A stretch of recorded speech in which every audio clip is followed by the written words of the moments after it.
মনে করেন পিঠ বসাতে চুপ থাকবো, কারোর পিঠ কিন্তু রক্ষা হবে না। যদি ১/১১ ফিরে আসে, যদি এই সরকার ব্যর্থ হয়, যদি আরেকটি ভাবমূর্তির আরেকটি সরকার গঠিত হয়, তাহলে কিন্তু আমরা সবাই অনিরাপদ।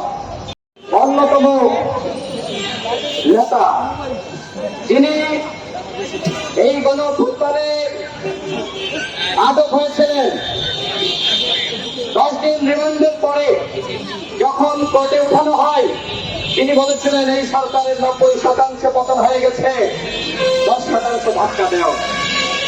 হাসিনা সরকারের উদ্দেশ্যে যে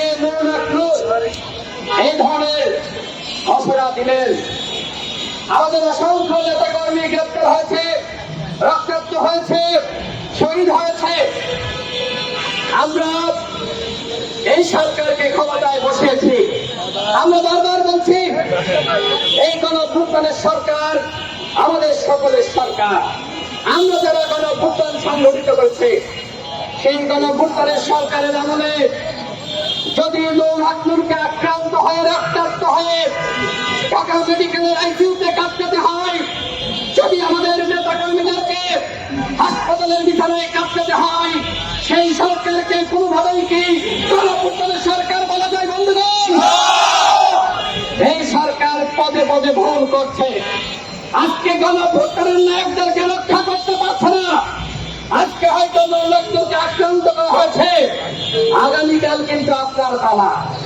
সুতরাং যদি মনে করেন পিঠ বসাতে চুপ থাকবো, কারোর পিঠ কিন্তু রক্ষা হবে না।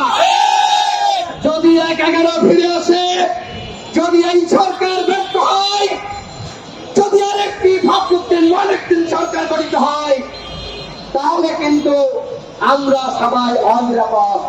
হাসিনা তো পালানোর জায়গা পাইছে ভারতে, আমাদের কি পালানোর জায়গা আছে? আমরা তো ইন্ডিয়ায় যেতে পারবো না, পাকিস্তানে যেতে পারবো না, মালদ্বীপে যেতে পারবো না, এই বাংলাদেশেই থাকতে হবে। সুতরাং আমাদের নিরাপত্তা যদি এই সরকার নিশ্চিত করতে না পারে, তাহলে সরকারকে বলবো বিদায় নেন, বিদায় নেন। বলেন আপনারা ব্যর্থ, স্বীকার করেন আপনারা পারছেন না। প্রয়োজনে এই গণঅভ্যুত্থানের আমরা যারা রয়েছে, আমরা আরেকটি সরকার গঠন করব। ইউএফটি ফার্স্টের সাথে ট্রেড করুন যে কোনো জায়গা থেকে। ক্যাম্পাসে ক্লাসের ফাঁকে, ঢাকার জ্যামে বসে কিংবা ঘরে বসে, ট্রেডিং এখন হাতের মুঠোয়। তাই ট্রেড করুন যখন খুশি, যেখানে খুশি।